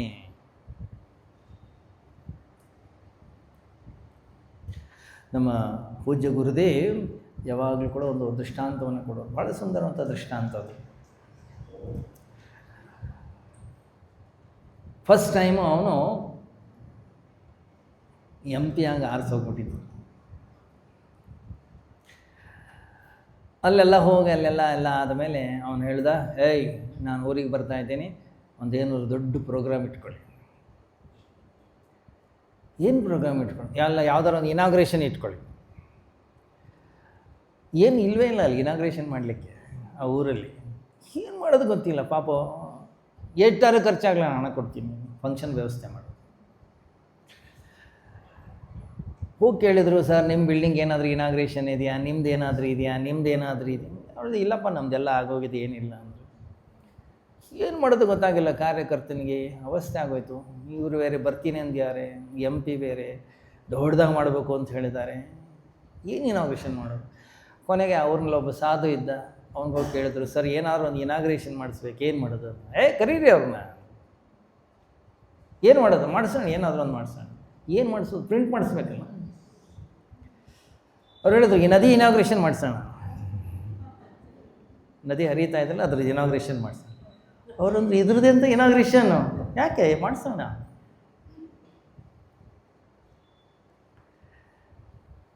ನಾವು ಮಾಡೋ ಎಲ್ಲ ಕೆಲಸಗಳು ಇಂಥವೇ. ನಾವು ಹೊಸದಾಗಿ ಏನೂ ಮಾಡೋದಿಲ್ಲ ಇಲ್ಲಿ. ಮತ್ತು ಇಲ್ಲ, ಈಗಾಗಲೇ ಎಲ್ಲವೂ ಕೂಡ ಅದಿದೆ. ಇಂಥ ಆಶ್ಚರ್ಯ. ಆ MP ಬಂದ, ಆಗಲೇ ಮಿನಿಸ್ಟರ್ ಆಗಿಬಿಟ್ಟಿದ್ದ ಅವನು. ಅವನಿಂದ ಒಂದು ಕುಂಭ ನೀರನ್ನು ಅದರಿಂದ ತೆಗೆದುಕೊಂಡು ವಾಪಸ್ ನದಿಗೆ ಹಾಕಿ ಪೇಪರ್ನಲ್ಲಿ ಬಂತು, ಇವತ್ತಿನಿಂದ ಈ ನದಿಯ ಉದ್ಘಾಟನೆ.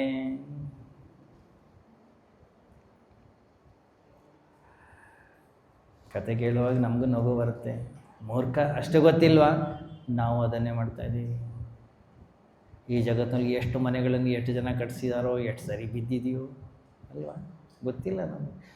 ಆದರೂ ಕೂಡ ಎಲ್ಲೆಲ್ಲಿ ಅವಕಾಶ ಅನ್ನೋದು ಸಿಗುತ್ತೆ, ಅಲ್ಲಲ್ಲಿ ನಾನು ಮಾಡಿದೆ, ನನ್ನಿಂದ ಆಯಿತು, ನಾನು ನಡೆಸ್ತಾ ಇದ್ದೀನಿ, ನಾನಿಲ್ಲದೆ ಇದ್ದರೆ. ಕೇಳಿ ನೀವು ಮನೆಯಲ್ಲಿ ಮನೆ ಯಜಮಾನ ಅವನನ್ನು ಕೇಳಿ, ಅವ್ರು ಹೇಳ್ತಾನೆ, ಈ ಮನೆ ನಡೀತಾ ಇರೋದು ನನ್ನಿಂದ. ಬಂದ ವೇಳೆ ನಾನು ದುಡ್ಕೊಂಡು ಬರದೇ ಇದ್ದರೆ ಇವೆಲ್ಲ ಬೀದಿ ಪಾಲಾಗ್ತಾಯಿತ್ತು. ಮನೆ ಯಜಮಾನ್ತಿನಿ ಕೇಳಿ, ಅವಳು ಹೇಳ್ತಾಳೆ, ಈ ಗಂಡ ಒಂಥರ, ಮಕ್ಕಳು ಒಂಥರ, ಅತ್ತೆ ಒಂಥರ, ಮಾವ ಒಂಥರ, ಇವೆಲ್ಲ ಕೋತಿಗಳಿದ್ದಾಗೆ, ಕಪ್ಪೆಗಳಿದ್ದಾಗೆ. ಇವುಗಳನ್ನೆಲ್ಲ ಒಂದು ತಟ್ಟೆಯಲ್ಲಿ ಇಟ್ಟು ಒಂದು ಮನೆ ಅಂತ ಮಾಡಿರೋದು ನಾನು. ಮಕ್ಕಳನ್ನು ಕೇಳಿ, ಮಕ್ಕಳಂತಾರೆ, ಸ್ವಾಮೀಜಿ ಈ ಮನೆಯಲ್ಲಿ ಬುದ್ಧಿ ಅಂತ ಯಾರಿಗಾದ್ರೂ ಇದ್ದರೆ ಅದು ನಮಗೊಬ್ಬರಿಗೆ. ಇವ್ರ ಅಪ್ಪ ಅಮ್ಮಗೆ ಬುದ್ಧಿ ಇಲ್ದಿರೋದು ಇವ್ರಿಗೆ ಹೆಂಗೆ ಬಂತು ಗೊತ್ತಿಲ್ಲ ಅಂತ ಒಟ್ಟಿನಲ್ಲಿ ಅವ್ನು ಕ್ಲೇಮ್ ಮಾಡ್ತಾನೆ. ಅವ್ರು ಹೇಳ್ತಾ ಇದ್ದಾನೆ, ನಮ್ಮಿಂದ ಈ ಮನೆ ನಡೀತಾ ಇದೆ.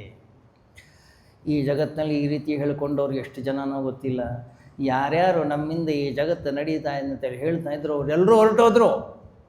ಜಗತ್ತು ಅದರ ಪಾಡಿಗೆ ಅದು ನಡ್ಕೊಂಡು ಹೋಗ್ತಾ ಇತ್ತು. ಬೆಟ್ಟದ ತುದಿಯಲ್ಲಿ ಪುಟ್ಟಿರುವ ವೃಕ್ಷಕ್ಕೆ ಕಟ್ಟೆಯನ್ನು ಕಟ್ಟಿ ನೀರೆರೆದವನು ಯಾರು, ಪುಟ್ಟಿಸಿದ ಸ್ವಾಮಿತ ಹೊಣೆಗಾರನಾಗಿರಲು ಗಟ್ಟಿಯಾಗಿ ಸಲಹುವನು, ಇದಕ್ಕೆ ಸಂಶಯವಿಲ್ಲ. ಆದ್ದರಿಂದ ಈ ಜಗತ್ತಿನಲ್ಲಿ ಹಣ ಇದೆ, ಈ ಜಗತ್ತಿನಲ್ಲಿ ಐಶ್ವರ್ಯ ಇದೆ, ಈ ಜಗತ್ತಿನಲ್ಲಿ ಸಂಪತ್ತಿದೆ, ಈ ಜಗತ್ತಿನಲ್ಲಿ ಏನು ಸುಖ ಇದೆ, ಅನುಭವಿಸಿ. ನಂದು ಹೇಳೋಗಿಲ್ಲ. ಈ ಜಗತ್ತನ್ನು ನಮಗೆ ಭಗವಂತ ಕೊಟ್ಟಿದ್ದಾನೆ, ಅನುಭವಿಸಿ. ಇಲ್ಲಿ ಕ್ಲೇಮ್ ಮಾಡಲಿಕ್ಕಿಲ್ಲ, ರಿಜಿಸ್ಟ್ರೇಷನ್ ಮಾಡೋಗಿಲ್ಲ, ಯಾರು ಕೂಡ ಯಾರೂ ಕಲ್ಲಿನಲ್ಲಿ ಹೆಸರು ಬರ್ಸೋ ಆಗಿಲ್ಲ. ಇಲ್ಲಿ ಇದು ನನಗೆ ಸೇರಿದ್ದು, ಇದು ಯಾರಿಗೂ ಸೇರಿರೋದಲ್ಲ, ಇದು ಭಗವಂತನಿಗೆ ಸೇರಿದ್ದು. ಅದಕ್ಕೆ ಇಲ್ಲಿಂದ ಹೋಗುವಾಗ ಎಲ್ಲವನ್ನು ಕೂಡ ಇಲ್ಲೇ ಬಿಟ್ಟು ಹೋಗ್ಬೇಕೇನು ತೊಗೊಂಡೋಗ್ಲಿಕ್ಕಾಗೋದಿಲ್ಲ. ಒಂದು ವೇಳೆ ತೊಗೊಂಡು ಹೋಗ್ಲಿಕ್ಕೆ ಸಾಧ್ಯ ಇದ್ದಿದ್ರೆ ಇಷ್ಟೊತ್ತಿಗೆ ಐಶ್ವರ್ಯ ಸಂಪತ್ತು ಇರ್ತಿತ್ತ ಈಗ ನಮ್ಮ ನಮ್ಮ ಮಿತ್ರರು ಯಾವಾಗಲೂ ಒಂದು ಸುಂದರವಂತ ದೃಷ್ಟಾಂತ ಹೇಳೋರು. ಆ ಹಳ್ಳಿಯಲ್ಲಿ ಬಹಳ ದೊಡ್ಡ ಶ್ರೀಮಂತ. ಈ ಶ್ರೀಮಂತರು ಏನು ಮಾಡಿದ್ರು ಅದೊಂದು ಫ್ಯಾಷನ್. ಅವನೊಂದು ಅನೌನ್ಸ್ ಮಾಡಿಸ್ದ, ಇಲ್ಲ ಡಂಗ್ರ ಹೊಡಿತಾರಲ್ಲ, ಡಂಗ್ರ ಹೊಡಿಸ್ದ. ಇಂಥ ದಿವಸ ಈ ವ್ಯಕ್ತಿ ಈ ಹೊಳೆ ತುಂಬಿ ಬಂದಿತ್ತು, ಆತ್ಮಹತ್ಯೆ ಮಾಡ್ಕೋತಾ ಇದ್ದಾನೆ. ಅದೊಂದು ಫ್ಯಾಷನ್. ಏನು 3 ಜನ ಸೇರಿದರು. ಯಾಕೆ? ಅವ್ರಿಗೆ ಗೊತ್ತು, ಅವ್ರ ಮನೇಲಿ ಅವನೊಬ್ಬನೇ ಇದ್ದದ್ದು, ಬೇಕಾದಷ್ಟು ಆಸ್ತಿ, ಇಡೀ 3 ಜನ ಹಂಚಿಕೊಂಡು ತಿಂದ್ರೂ ಇನ್ನೂ ಉಳಿತಿತ್ತು, ಅಷ್ಟು ಆಸ್ತಿ ಇತ್ತು. ಹೋದ್ರೆ ಹೋಗಲಿ ಬಿಡು, ನಮಗೇನು ಮಾಡಲಿ, ಆಸ್ತಿ ನಾವು ತೊಗೊಳ್ಳೋಣ ಅಂತ ಜನ ಇಡೀ 3 ಜನ ಹೊಳೆ ಹತ್ರ ಸೇರಿಕೊಂಡ್ರು. ದೊಡ್ಡದಾದ ಒಂದು ದೋಣಿ ರೆಡಿ ಮಾಡ್ಕೊಂಡಿದ್ದ. ಏನು ಒಂದು 10-15 ಗೋಣಿ ಚೀಲ ಇಟ್ಕೊಂಡಿದ್ದಾನೆ. ಜನ ಕೇಳಿದ್ರು, ಸರ್ ಏನು? ಇಲ್ಲ, ನಾನು ಆತ್ಮಹತ್ಯೆ ಮಾಡ್ಕೊಳ್ಳಿಕ್ಕೆ ಹೋಗ್ತಾ ಇದ್ದೆ. ಇದೇನು? ಅದೇ ನಂದು ಬೆಳ್ಳಿ ಬಂಗಾರ ಹಣ ಸಂಪತ್ತು ಏನೇನಿತ್ತೆಲ್ಲ ಇಟ್ಕೊಂಡಿದ್ದೀನಿ. ಇದನ್ನೇನಕ್ಕೆ ತೊಗೊಂಡೋಗ್ತಾ ಇದ್ದಾರೆ? ನಾನು ತೊಗೊಂಡೋಗೋ ಪ್ರಯತ್ನ ಮಾಡ್ತೀನಿ. ಗಮನಿಸಿ, ಅವನ ಹಣ, ಅವನ ಸಂಪತ್ತು, ಅವನ ಐಶ್ವರ್ಯ, ಅವನ ಆಭರಣ, ಅವನ ಒಡವೆ, ಅದು ಜನರಿಗೆ ಟೆನ್ಷನ್ ಆಗ್ತದೆ. ಅವರಂದ್ರೆ ತೊಗೊಂಡೋಗ್ಲಿಕ್ಕೆ ಆಗೋದಿಲ್ಲ. ಅದು ಪರವಾಗಿಲ್ಲ, ತೊಗೊಂಡೋಗ್ಲಿಕ್ಕೆ ಆಗದೆ ಇದಂತೆ, ನಾನು ಟ್ರೈ ಆದರೂ ಮಾಡ್ತೀನಿ, ಯಾಕೆ ನನ್ನ ತಾನೇ ಇದು.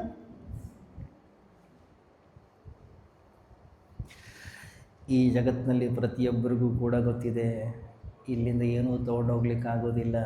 ಮತ್ತು ಇಲ್ಲಿರೋ ತನಕ ಇಲ್ಲಿರ್ತಕ್ಕಂಥ ವಸ್ತುಗಳನ್ನು ನನಗೆ ಉಪಯೋಗಿಸ್ಬೋದಷ್ಟೇ, ಅಷ್ಟಕ್ಕೆ ಅವಕಾಶವನ್ನು ಕೊಟ್ಟಿದ್ದಾನೆ. ಮತ್ತು ಈ ಜಗತ್ತಿನಲ್ಲಿ ಎಲ್ಲಿ ತನಕ ನಾವು ಜೀವಂತವಾಗಿರ್ತೀವಿ ಅಲ್ಲಿ ತನಕ ಹೇಗಿರಬೇಕಂತೆ ನಾವು? ತೇನ ತ್ಯಕ್ತೇನ ಭುಂಜೀಥಾಃ, ತ್ಯಾಗದ ಮೂಲಕ. ನನ್ನದು ಅಂತ ನೀವು ಮುಷ್ಟಿ ಕಟ್ಟೋ ಹಾಗಿಲ್ಲ ಈ ಜಗತ್ತಿನಲ್ಲಿ, ನನ್ನದು ಅಂತ ಘೋಷಿಸೋ ಹಾಗಿಲ್ಲ ಈ ಜಗತ್ತಿನಲ್ಲಿ.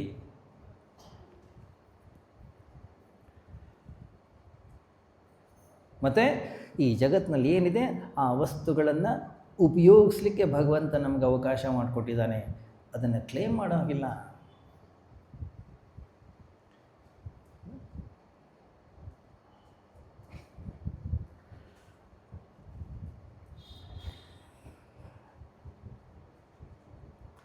ಸೂಫಿ ಸಂತಳಿದ್ಲೊಬ್ಬಳು, ರಬಿಯಾ ಅಂಥೇಳಿ, ಭಾಳ ಅದ್ಭುತ ಸಂತಳು. ಚಿಕ್ಕ ವಯಸ್ಸಿಗೆ ಮದುವೆ ಆಗಿತ್ತು. ಅವಳಿ ಜವಳಿ 2 ಮಕ್ಕಳು ಅವಳಿಗೆ, 7-8 ವರ್ಷದ ಮಕ್ಕಳು. ಒಂದು ಸಾರಿ ಮಕ್ಕಳು ಆಟ ಆಡ್ಲಿಕ್ಕೆ ಹೋಗಿದ್ರು, ಯಾವುದೋ ಮರದ ಕೆಳಗಡೆ ಆಟ ಆಡ್ತಾಯಿದ್ರೆ ನಾಗರ ಹಾವು ಕಚ್ಚಿ ಇಬ್ಬರು ಸತ್ತೋಗ್ಬಿಟ್ರು. ಯಾರೊಬ್ಬ ವ್ಯಕ್ತಿ ಬಂದ, ಓಡಿ ಹೇಳ್ದ, ರಬಿಯಾ ನಿನ್ನ ಮಕ್ಕಳಿಬ್ಬರು ಸತ್ತೋಗ್ಬಿಟ್ಟಿದ್ದಾರೆ, ಹಾವು ಕಚ್ಚಿದ್ದೆ ಅವ್ರಿಗೆ. ಅವಳೊಂದು, ಹೌದಾ, ನನ್ನ ಹತ್ರ ಔಷಧಿ ಇದೆ, ನಾನು ಮಾಡ್ತೀನಿ ಅಂಥೇಳಿ 2 ಹೆಣವನ್ನು ಹೊತ್ಕೊಂಡು ಬಂದಳು ಮನೆಗೆ. ಸಮಯ ನೋಡ್ತಾಳೆ, ಗಂಡ ಬರೋ ಸಮಯ, ಮಧ್ಯಾಹ್ನ ಊಟ. ಬಾಗಿಲು ತೆಗೆದ್ಲು, 2 ಹೆಣ್ಣವನ್ನು ಒಳಗೆ ಹಾಕಿದ್ಲು, ರೂಮ್ ಬಾಗ ಹಾಕಿದ್ಲು. ಗಂಡ ಬರ್ತಾ ಇದ್ದ, ಕಾಯ್ತಾ ಕೂತ್ಲು. ಗಂಡ ಬಂದ, ಬೆಳಗ್ಗೆ ಬೇಗ ಹೋಗಿರ್ತಾನೆ ಕೆಲಸಕ್ಕೆ, ಹಸಿವೆ ಆಗಿತ್ತು ಅವನಿಗೆ. ಎಲ್ಲ ನೀಟಾಗಿ ಊಟ ಎಲ್ಲ ಬಡಿಸಿದ್ಲು. ಬಡಿಸಿ ಎಲ್ಲ ಆದಮೇಲೆ ಕೈಯೆಲ್ಲ ತೊಳ್ಕೊಂಡು ಒಂದು ಅರ್ಧ ಗಂಟೆ ರೆಸ್ಟ್ ಮಾಡಿ ಆಮೇಲೆ ಮತ್ತೆ ಕೆಲಸಕ್ಕೆ ಹೋಗ್ತಾಯಿದ್ದ ಅವನು. ಆವಾಗ ರಾಬಿಯಾ ಹೇಳಿದ್ಲು, ನಾನು ನಿಮ್ಮ ಹತ್ರ ಒಂದು ಸುಳ್ಳು ಹೇಳಿದ್ದೆ. ಅವನದ, ನೀನು ನನ್ನ ಹತ್ರ ಸುಳ್ಳು ಹೇಳೋದ? ಏನು ಮಾತಾಡ್ತಾಯಿದ್ದೆ? ಇಲ್ಲ, ಒಂದು ವಿಷಯ ಬಚ್ಚಿಟ್ಟಿದ್ದೆ ನಾನು. ಏನದು? ಅಲ್ಲ, ಭಾಳ ವರ್ಷಗಳ ಹಿಂದೆ ಒಬ್ಬ ಸಾಧು ಬಂದಿದ್ದ. ಅವನು ಒಂದಿಷ್ಟು ವಸ್ತುಗಳನ್ನು ನಂತರ ಇಡು ಅಂತೇಳಿ ನನ್ನ ಹತ್ರ ಕೊಟ್ಟಿದ್ದ ಇಟ್ಕೋ ಅಂತ ನಾನು ಇಟ್ಕೊಂಡಿದ್ದೆ. ಸರಿ, ಏನಾಯಿತು? ಇವತ್ತು ಅವನು ಬಂದು ನನ್ನ ವಸ್ತುಗಳನ್ನು ಕೊಡು ಅಂದ, ನಾನು ನಿಮ್ಗೆ ಹೇಳ್ದೆ ಕೊಟ್ಬಿಟ್ಟಿದ್ದೀನಿ. ಸರಿ ಬಿಡು, ಅವನ ವಸ್ತುಗಳು ಅವನು ತೊಗೊಂಡೋಗಿದ್ದಾನೆ, ನಿಮಗೇನಂತ, ಒಳ್ಳೆಯದಾಯಿತು. ಅಲ್ಲ, ಯಾವ ವಸ್ತುಗಳಂತ ನೀವು ಕೇಳೋದಿಲ್ಲ. ಯಾವ ವಸ್ತುಗಳು ಏನು? ಅವನು ಕೊಟ್ಟಿದ್ದ ವಸ್ತು ಅವನು ಕೊಟ್ಟಿದ್ದು ನೀ ಇಸ್ಕೊಂಡಿದ್ಯಾ, ಅವನು ಬೇಕಾದ ನೀನು ಕೊಟ್ಟಿದ್ಯಾ, ಅದರಲ್ಲಿ ನಂದೇನಿದೆ ಬಿಡು. ಇಲ್ಲ, ನಿಮ್ಗೆ ಗೊತ್ತಾಗಬೇಕದು. ಆಯಿತು, ಏನದು ಹೇಳು. ಇಲ್ಲ, ಅದು ಹೇಳಲಿಕ್ಕೆ ಬರಲ್ಲ, ಅದನ್ನು ತೋರಿಸ್ಬೇಕು. ಸರಿ ನಡಿ. ಬಾಗಿಲು ತೆಗಿತಾಳೆ, 2 ಹೆಣ ಬಿದ್ದಿದ್ದಲ್ಲಿ. ಕಕ್ಕಬಿಕ್ಕಿ ಆದ ಗಂಡ, ರವಿಯ ಏನು ಹೇಳ್ತಾ ಇದೆಯಾ ನೀನು? ಭಗವಂತನ ಕೃಪೆಯಿಂದ 2 ವಸ್ತುಗಳು ಬಂದಿದ್ದು, ಜೀವಿಗಳು. ಇವತ್ತು ಅವನು ತೊಗೊಂಡು ಹೋಗಿದ್ದಾನೆ. ದಿಗ್ಭ್ರಾಂತನಾದ, ಗೊಳೋ ಅಂತ ಅತ್ತ ಕರೆದ, ಗೋಳಾಡ್ದ, ರಂಪಾಟ ಮಾಡ್ದ. ತೇನ ತ್ಯಕ್ತೇನ ಭುಂಜೇಥಾಹ. ಅವಳು ಹೇಳಿದ್ಲು, ಅವನ ವಸ್ತುಗಳು ಅವನು ತೊಗೊಂಡು ಹೋಗಿದ್ದಾನೆ, ಇಲ್ಲಿ ನಂದು ಇಲ್ಲ. ಆದ್ದರಿಂದಲೇ ಭಾಳ ದೊಡ್ಡ ಸಂತಳಾದ್ಲು. ಗಮನಿಸಿ, ನಮ್ಮದೊಂದು ಸಮಸ್ಯೆ ಏನಂದರೆ, ಏನು ವಸ್ತುಗಳನ್ನು ನೋಡ್ತೀವಿ ಅದರ ಮೇಲೆ ಮೋಹ ಉಂಟಾಗ್ಬಿಡುತ್ತೆ, ಅವುಗಳನ್ನು ಹಿಡ್ಕೊಂಡು ಬಿಡ್ತೀವಿ ನಾವು. ಯಾವಾಗ ಅದನ್ನು ಹಿಡ್ಕೊಂಡೆವೋ ದುಃಖ. ಯಾಕೆ ದುಃಖ? ನನ್ನದಲ್ಲದೇ ಇರತಕ್ಕಂಥ ವಸ್ತುಗಳನ್ನು ನಾವು ನನ್ನದು ಅಂತ ಹಿಡ್ಕೊಂಡಿದ್ದೀವಿ, ಅದಕ್ಕೆ ದುಃಖ.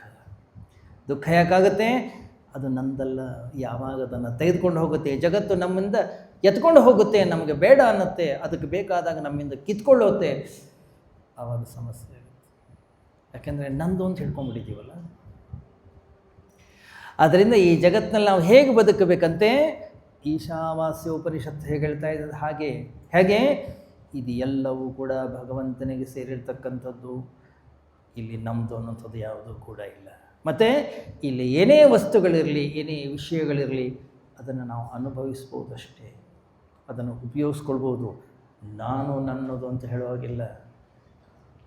ಮತ್ತು ಇಲ್ಲಿಂದ ಹೋಗುವಾಗ ಎಲ್ಲವನ್ನು ಬಿಟ್ಟು ಹೋಗಬೇಕು. ಈ ರೀತಿಯಲ್ಲಿ ಜೀವನ ಮಾಡೋದನ್ನು ನಾವು ಕಲಿತೇವೋ, ಹಾಗಾದರೆ ನಮ್ಮ ಜೀವನ ಸುಖಮಯ, ನಮ್ಮ ಜೀವನ ಆನಂದಮಯ, ನಮ್ಮ ಜೀವನ ಸಂತೋಷದಿಂದ ಕೂಡುತ್ತೆ. ನಾನು ನನ್ನದು ಅಂತೇಳಿ ಏನಾದರೂ ಈ ವಸ್ತುಗಳನ್ನು ಹಿಡ್ಕೊಂಡೆವೋ, ಹಾಗಾದರೆ ಜೀವನ ಅನ್ಸೋದು ನರಕವಾಗುತ್ತೆ. ತೇನ ತ್ಯಕ್ತೇನ ಭುಂಜೇಥಾಹ. ಅದರಿಂದ ಈ ಜಗತ್ತಲ್ಲಿ ಹೇಗೆ ಜೀವನ ಮಾಡಬೇಕು? ತ್ಯಾಗದ ಮೂಲಕ. ಬಿಡೋದಲ್ಲ, ಹಿಡ್ಕೊಳ್ಳದೆ ಇರ್ತಕ್ಕಂಥದ್ದು, ಅದಕ್ಕೆ ಹೆಸರು ತ್ಯಾಗ. ವಸ್ತುಗಳನ್ನು ತೆಗೆದುಕೊಂಡು ಒಂದಿಷ್ಟು ವಾಪಸ್ ಕೊಡೋದು ಅದಲ್ಲ ತ್ಯಾಗ, ಅದಲ್ಲ ದಾನ. ಮತ್ತು ನಾನು ನನ್ನದು ಅನ್ನೋಂಥದ್ದನ್ನು ಬೆಳೆಸಿಕೊಳ್ಳದಿರುವಂಥದ್ದು ಏನಿದೆ, ಅದಕ್ಕೆ ಹೆಸರು ತ್ಯಾಗ. ಮುಂದುವರಿಯುತ್ತೆ ನಾಳೆ. ಶ್ರೀರಾಮ್ ಜಯ ರಾಮ್ ಜಯ ಜಯ ರಾಮ್.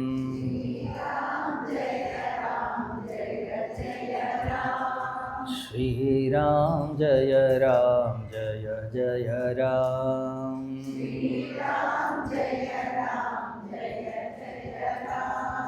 ಶ್ರೀರಾಮ್ ಜಯ ರಾಮ್ ಜಯ ಜಯ ರಾಮ್.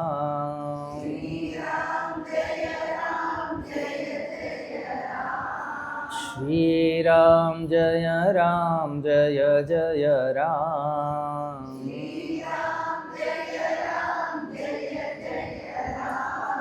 ಶ್ರೀರಾಮ್ ಜಯ ರಾಮ್ ಜಯ ಜಯ ರಾಮ್.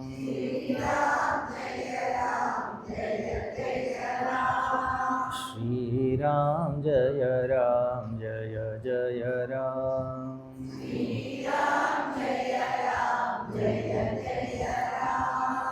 ಜಯ ಜಯ ರಾಮ್. ಶ್ರೀ ರಾಮಚಂದ್ರ ಭಗವಾನ್ ಕಿ, ಪವನ ಸುತ ಹನುಮಾನ್ ಕಿ, बोलो भाई सब संतन की, सद्गुरुनाथ महाराज की जय।